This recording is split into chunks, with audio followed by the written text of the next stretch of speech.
Viewers இப்போ இஸ்ரேலுக்கும் ஈரானுக்கும் இடையே நடக்கிற போர் வந்து அடுத்த கட்டத்தை நோக்கி போயிட்டுருக்கு. மிக ஆபத்தான ஸ்டேஜுக்கு கொஞ்சம் கொஞ்சம் நாளாக வந்து நெருங்கிக்கிட்டே இருக்குது.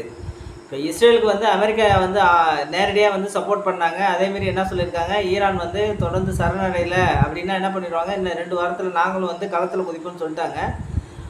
அதுக்கு அகெயின்ஸ்டாக இப்போ ஈரானுக்கு ஆதரவாக என்ன பண்ணுறாங்க, ரஷ்யா, வடகொரியா, அதுக்கப்புறம் சைனா, இவங்க எல்லாருமே வந்து என்ன பண்ணியிருக்காங்க, வெளிப்படையாக ஆதரவு தெரிவிச்சிருக்காங்க. அமெரிக்கா இதில் வந்து தலையிட்டுது அப்படின்னா நாங்களும் வந்து ஈரானுக்கு ஆதரவாக வந்து களத்தில் இறங்குவோம் அப்படின்ட்டு இருக்காங்க. ஆல்ரெடி என்ன பண்ணியிருக்காங்க, சைனாக்காரனோட 855, 815A அப்படின்ற 2 உளவு கப்பல்கள் என்ன பண்ணுது, இஸ்ரேலை சுற்றி சுற்றி வந்துட்டு இருக்குது. தகவல்களை வந்து ஈரானுக்கு பகிர்ந்துட்டு இருக்குது. இந்த நிலைமை எப்படியே போயிட்டு இருக்க ஒரு பட்சத்தில் அமெரிக்கா குதிச்சுது அப்படின்னா இவர்களும் வந்து களத்தில் இறங்கி அவங்களுக்கு ஆதரவாக களத்தில் இறங்கி சண்டை போடுறதுக்கான வாய்ப்புகள் அதிகம். ஆல்ரெடி வந்து வடகொரியக்காரனுக்கும் என்ன பண்ணுங்க, அமெரிக்காவுக்கும் என்ன இருக்குது, நிறைய சண்டைகள் இருக்குது. அவனுக்கும் அமெரிக்கன்ஸுக்கும் ஆகாது. அவன் ஆல்ரெடி உக்ரைன் போரில் என்ன பண்ணியிருக்கான், ரஷ்யாவுக்கு ஆதரவாக கிட்டத்தட்ட 1 லட்சம் சோல்ஜர்ஸை வந்து கொடுத்து சண்டை போட்டிருக்காங்க. இதை நம்மளும் பார்த்துருக்குறோம். அதேமாரி இதுலேயும் அவன் களத்தில் இறங்கி என்ன பண்ணலாம், சண்டை போடுறதுக்கான வாய்ப்புகள் வந்து அதிகம், மிக மிக அதிகம். ரஷ்யாவும் வந்து ஓப்பனாகவே வார்னிங் கொடுத்துருக்குறாங்க. அவங்க வந்து நிறைய அணு உலைகளை வந்து என்ன பண்ணிருக்காங்க, ஈரானில் அமைச்சிருக்கிறாங்க. அதில் தாக்குதலாம் நடந்ததுன்னா அணுக்கசிவுலாம் ஏற்படுறதுக்கான வாய்ப்புகள் இருக்குது.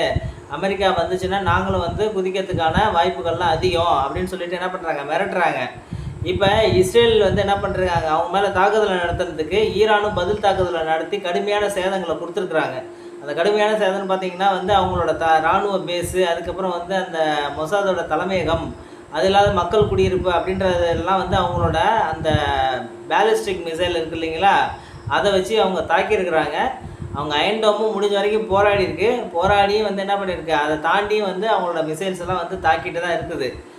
அதுக்கப்புறம் பார்த்திங்கன்னா இப்போ வந்து இந்த ஈரான் மேலே வந்து மக்கள் வந்து பாதிக்கப்படுறாங்க, மக்கள் வந்து இந்த போர்னால் இறக்குறாங்க அப்படின்ட்டு உலக நாடுகள் யாரும் கரிசனை காட்டல. அவங்களோட எண்ணமெல்லாம் வந்து ஈரானை எப்படி சுரண்டலாம் அப்படின்ற ஒரு காரணமாக கூட இருக்கலாம். ஏன்னா சைனாக்காரன்னு நிறைய இன்வெஸ்ட்மெண்ட் பண்ணியிருக்கிறான். அதுக்கப்புறம் பார்த்திங்கன்னா யூரோப்புக்கெலாம் வந்து மெயின் ஆயில் சோர்ஸ் வந்து ரஷ்யாவை நம்பி இருக்கிறதுக்கு பல ஈரான் கிடைச்சிது அப்படின்னா அவனை வச்சுட்டு என்ன பண்ணலாம், சுரண்டலாம் அப்படின்ற ஒரு எண்ணமாக கூட இருக்கலாம். அதுக்கப்புறம் நம்மளோட இந்தியாவுக்கும் பாதிப்புகள்லாம் அதிகம். ஏன்னா அவங்களோட துறைமுகம் இருக்குது இல்லைங்களா, அந்த துறைமுகம் மூலமாக நம்ம என்ன பண்ணிட்டு இருக்கோம், ஒன்றை வந்து நம்ம வந்து குத்தகைக்கு எடுத்துகிட்டு அது மூலமாக நிலவழி தொடர்பை யூரோப்புக்கு இந்த ட்ரேடிங்காக நம்ம வந்து நிறைய இன்ஃப்ராஸ்ட்ரக்சர் டெவலப்மெண்ட்லாம் பண்ணி வச்சுருந்தோம். இதுமாரி இருக்கப்போ உலக நாடுகளுக்கு வந்து எல்லாமே வந்து இந்த போரை வந்து நிறுத்தத்தில் ஆர்வம் தான் காட்டுறாங்க. இது 3ஆம் உலக போராக வந்து மாறாத இருக்கிற வரைக்கும் நம்மளுக்கு வந்து ரொம்ப சந்தோஷம். சில நாடுகள் வந்து குறிப்பாக அது மேலே ஆர்வம் காட்டுறதுக்கு அந்த ஈரானை கையகப்படுத்தி என்ன பண்ணலாம், அது மூலமாக ஆதாயம் அடையுமான்னு பார்க்கலாம் அப்படின்னு பார்க்குறாங்க. பாப்பா என்ன நடக்குது.